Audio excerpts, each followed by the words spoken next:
Hello students, आज के session में हम टॉपिक करेंगे अनसीन पैसेज, जिसे रीडिंग कॉम्प्रहेंशन के नाम से भी जाना जाता है, आरसीवी इसे कहा जाता है।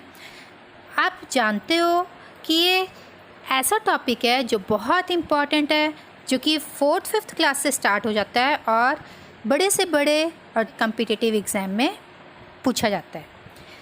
इसके कोई विषय निश्चित नहीं होता, ये हिस्ट्री से भी हो सकता है, ये नेचर से भी हो सकता है, साइंस से भी हो सकता है। तो इसके जो टॉपिक हैं वो कोई लिमिटेड नहीं है। इसमें ज़रूरी नहीं है कि आपकी पसंद अगर साइंस है और टॉपिक हिस्ट्री का आ जाए तो आप ये सोचोगे कि भाई ये बहुत मुश्किल है। ऐसा कुछ नहीं है। इसे सॉल्व करने के लिए हमें कुछ मेथड्स, कुछ स्ट्रेटजीज़ अपनानी होती है, जिन्हें हम देखेंगे। सबसे पहले तो हमें पता होना चाहिए कि कॉम्प्रिहेंशन होता क्या है। कॉम्प्रिहेंशन कॉम्प्रिहेंड वर्ड से बना है, जिसका मतलब होता है टू अंडरस्टैंड, यानी कि समझना। जो टॉपिक हमें दिया गया है, जो पैसेज हमें दिया है, उसे हमने समझना है। क्या पूछा गया है वो हमें ध्यान देना है। इसे सॉल्व करने के लिए जो स्ट्रेटेजी अपनाई जाती है, हमने क्या करना है कि उसमें सबसे ऊपर पैसेज पे यही लिखा होता है, read the passage carefully and then answer the following questions. जबकि हमें क्या करना है, उस बात को फॉलो नहीं करना। हमने सबसे पहले क्वेश्चंस रीड करने हैं, उसके बाद पैसेज पढ़ना। तो स्ट्रेटेजी हमारी यही है कि read questions and note keywords.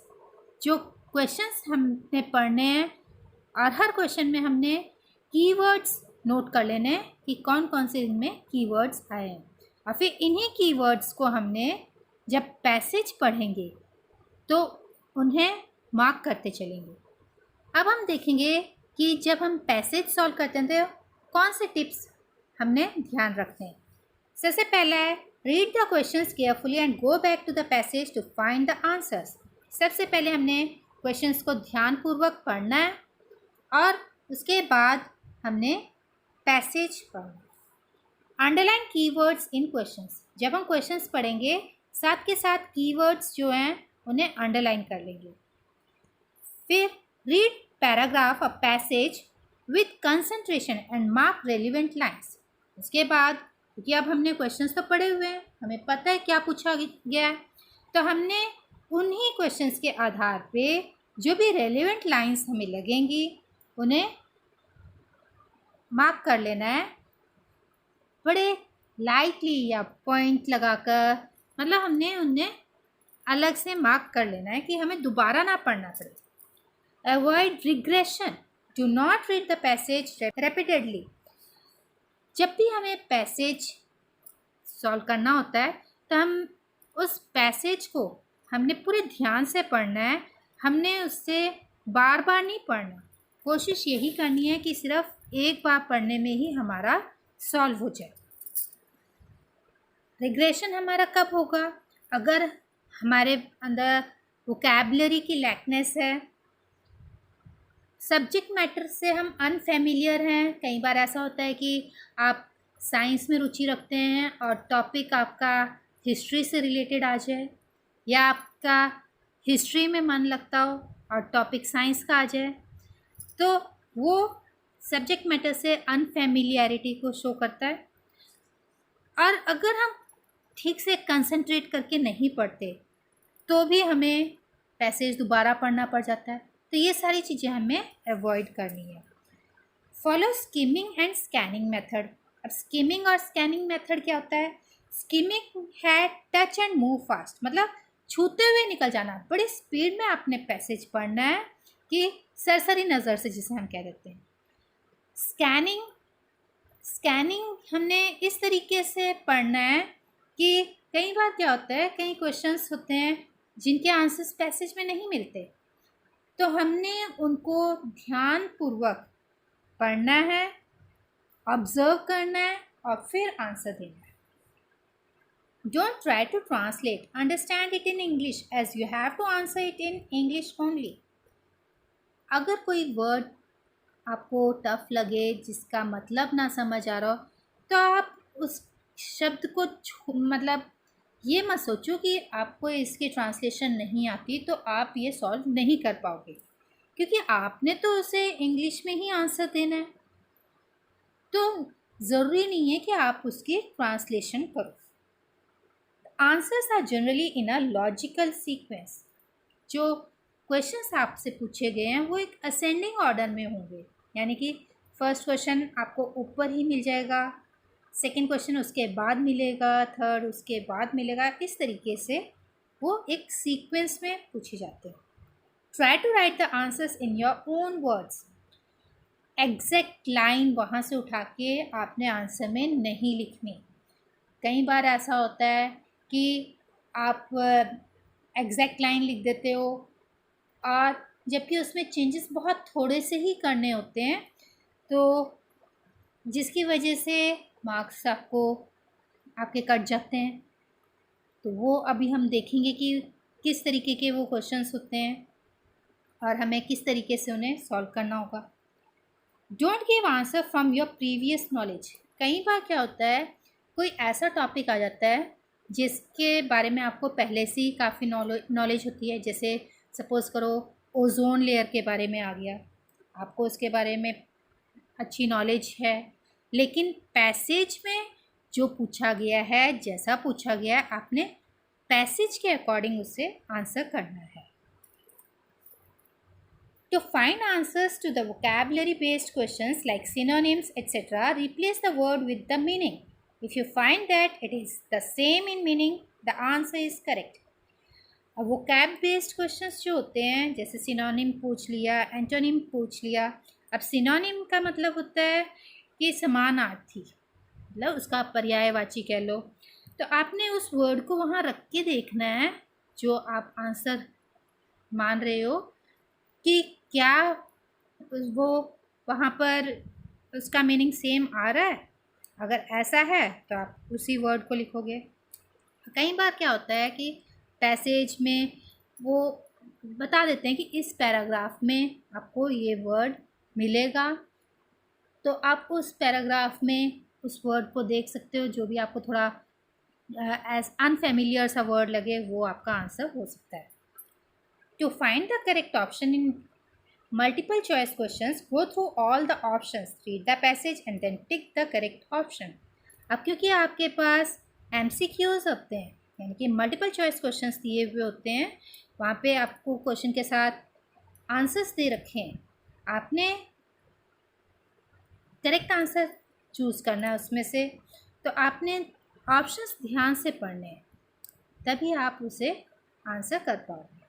School level पे जब हमें ऑप्शंस ना दिए हुए हों, आंसर लिखना हो, तो हमें कुछ बातें हैं, कुछ पॉइंट्स हैं जो ध्यान रखने होते हैं। वो क्या होते हैं, जैसे जो भी क्वेश्चन पूछा गया है, जिस टेंस में पूछा है आपने उसी टेंस में आंसर देना है। जैसे जो भी क्वेश्चन है वो डू या डज से अगर शुरू हो रहा है तो आपने वर्ब की फर्स्ट फॉर्म या फर्स्ट फॉर्म के साथ एस या ईएस का यूज़ करना है। अगर डिड से शुरू हो रहा है तो आपकी वर्ब की सेकेंड फॉर्म यूज़ होगी। अगर नेगेटिव में है सेंटेंस तो फिर डिड के साथ आपने वर्ब की फर्स्ट फॉर्म यूज़ करनी है।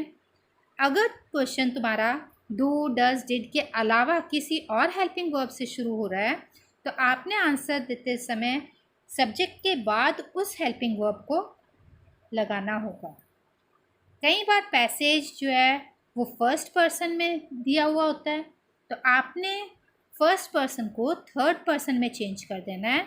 और जैसे आई को ही में चेंज कर दोगे, माई की जगह हिज कर दोगे, मी की जगह हिम कर दोगे, तो तुम्हारे आंसर्स ठीक होंगे। ज़्यादातर इसी तरह के जो पैसेज होते हैं जो फर्स्ट पर्सन में होते हैं, उनके आंसर्स लिखने में हम गलती कर जाते हैं, क्योंकि हम वहाँ पर पर्सन चेंज नहीं करते। तो यहीं पे पता चलता है कि आपने उस पैसेज को कितना अंडरस्टैंड किया, आप अपने लैंग्वेज में किस तरीके से आंसर दे रहे हैं। अब अपनी लैंग्वेज तो यही हुई कि आपने पर्सन चेंज करने। मेनली कॉम्प्रहेंशन में जो क्वेश्चंस आते हैं वो या तो स्टेटमेंट बेस्ड होते हैं, जो WH फैमिली से शुरू होते हैं जो क्वेश्चंस, अभी हम डिटेल में देखेंगे। सेकेंड टाइप के जो क्वेश्चंस होते हैं वो इन्फ्रेंस बेस्ड होते हैं। एक ट्रू फॉल्स टाइप के भी होते हैं। किसी में टाइटल बताना होता है, थीम या पर्पस या सेंट्रल आइडिया वगैरह पूछा जाता है। ये मेनली आपके बड़ी क्लासेस में पूछे जाते हैं, जैसे 10th 11th 12th में पूछे जा सकते हैं। वोकैबुलरी बेस्ड क्वेश्चंस होते हैं। अब हम इन्हें एक एक करके देखेंगे।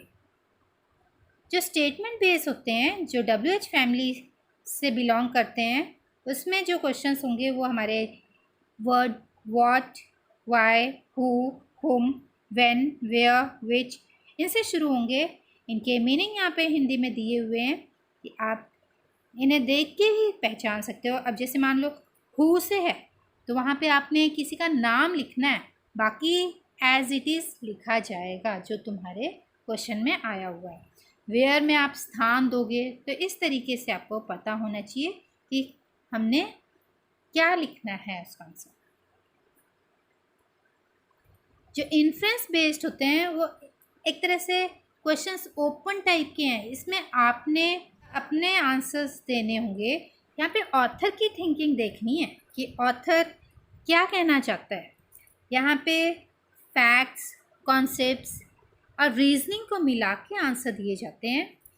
यहाँ पे आपकी सिक्स सेंस को यूज़ करना, मतलब इन्फ्रेंस का मतलब होता है अनुमान लगाना, यानी कि आप सोचोगे, अनुमान लगाओगे कि हाँ ये हो सकता है, तो वो आंसर्स आप दोगे। इनमें डेप्थनेस की आवश्यकता होती है, गहराई से सोचना पड़ेगा, गहराई से समझना पड़ेगा। इसमें आपके अपने आइडियाज़ भी और जो इन्फॉर्मेशन टेक्स्ट में दी हुई है वो भी मिला के आंसर दिए जा सकते हैं। जनरली ये क्वेश्चंस जो हैं वो वाई, हाउ, एक्सप्लेन से शुरू होते हैं। नेक्स्ट टाइप है ट्रू फॉल्स। ट्रू फॉल्स वाले जो क्वेश्चंस होते हैं उसमें आपने सबसे पहले ऑप्शंस को ध्यान में रखना है। ऑप्शंस ध्यान से पढ़ोगे आप, उसके बाद पैसेज जब आप पढ़ते हो तो आप इसे सॉल्व कर पाओगे। टाइटल या थीम, पर्पस, सेंट्रल आइडिया वाले जो क्वेश्चंस होते हैं इनके आंसर जनरली हमें या तो पैसेज के स्टार्टिंग 3-4 लाइंस में मिलेंगे या फिर लास्ट की लाइंस में आपको इनके आंसर मिलेंगे। जो वोकैब बेस्ड होते हैं उसमें आपसे सिनोनिम पूछे जा सकते हैं, एंटोनिम पूछे जा सकते हैं। सिनोनिम यानी कि समानार्थक, एंटोनिम यानी कि विलोम या अपोजिट जिसे हम कहते हैं। कई बार आपको कोई वर्ड दे दिया जाता है और ये कह दिया जाता है कि वर्ड या कोई फ्रेज़ दे दी जाती है और पूछा जाता है कि ये इसका सेम मीनिंग का जो वर्ड यूज़ किया गया है पैसेज में, आप उस वर्ड को लिखिए। तो वो वर्ड आपको छांटना होगा। अब हम देखते हैं, एक पैसेज सॉल्व करने की कोशिश करते हैं। तो जैसा हमने ये पॉइंट्स पढ़े हैं, जो टिप्स, स्ट्रेटजीज़ देखी हैं, उसके अकॉर्डिंग कोशिश करेंगे इस पैसेज को सॉल्व करने की। तो ये पैसेज है हमारा, लेकिन हमने क्या करना है, पैसेज पहले नहीं पढ़ना, पहले हमने क्वेश्चंस देखने हैं। तो क्वेश्चन है पहला, what is one of the best kind of amusement. आपने कीवर्ड छांट लेना जैसे अम्यूज़मेंट। नेक्स्ट है, इसके ऑप्शंस देख लो, reading books, writing books, talking books, e books. Second, what do the books contain. A, history of race. B, the accumulated knowledge and experience of ages. C, the best that ever been has thought and said. D, all of the above. Next है, what do books present before us? Beauties of nature, a huge wealth, material things, none of the above. Next है, what do books give us? Purest thoughts, the most durable human happiness, the most exquisite human happiness, all of the above. And last है, find word from the passage which has the same meaning as remain. ये vocab based है। अब हम इन्हें देखते हैं passage में। Passage में मैंने हाईलाइट किए हुए हैं, आप देख सकते हो, जो रेड कलर से हैं। यहाँ पे आपके आंसर्स मिल जाएंगे। अब आप इस पैसेज को देखेंगे, जो कीवर्ड्स हमने नोट किए हैं उनके अकॉर्डिंग हम इसे सॉल्व करेंगे। तो यहाँ पे मैंने हाईलाइट किया हुआ है इन्हें, रेड कलर से जो लिखे हुए हैं वहाँ आंसर्स हैं और आप इसे करने की कोशिश करें। आशा करती हूँ आपको ये समझ आ गया होगा। Thank you.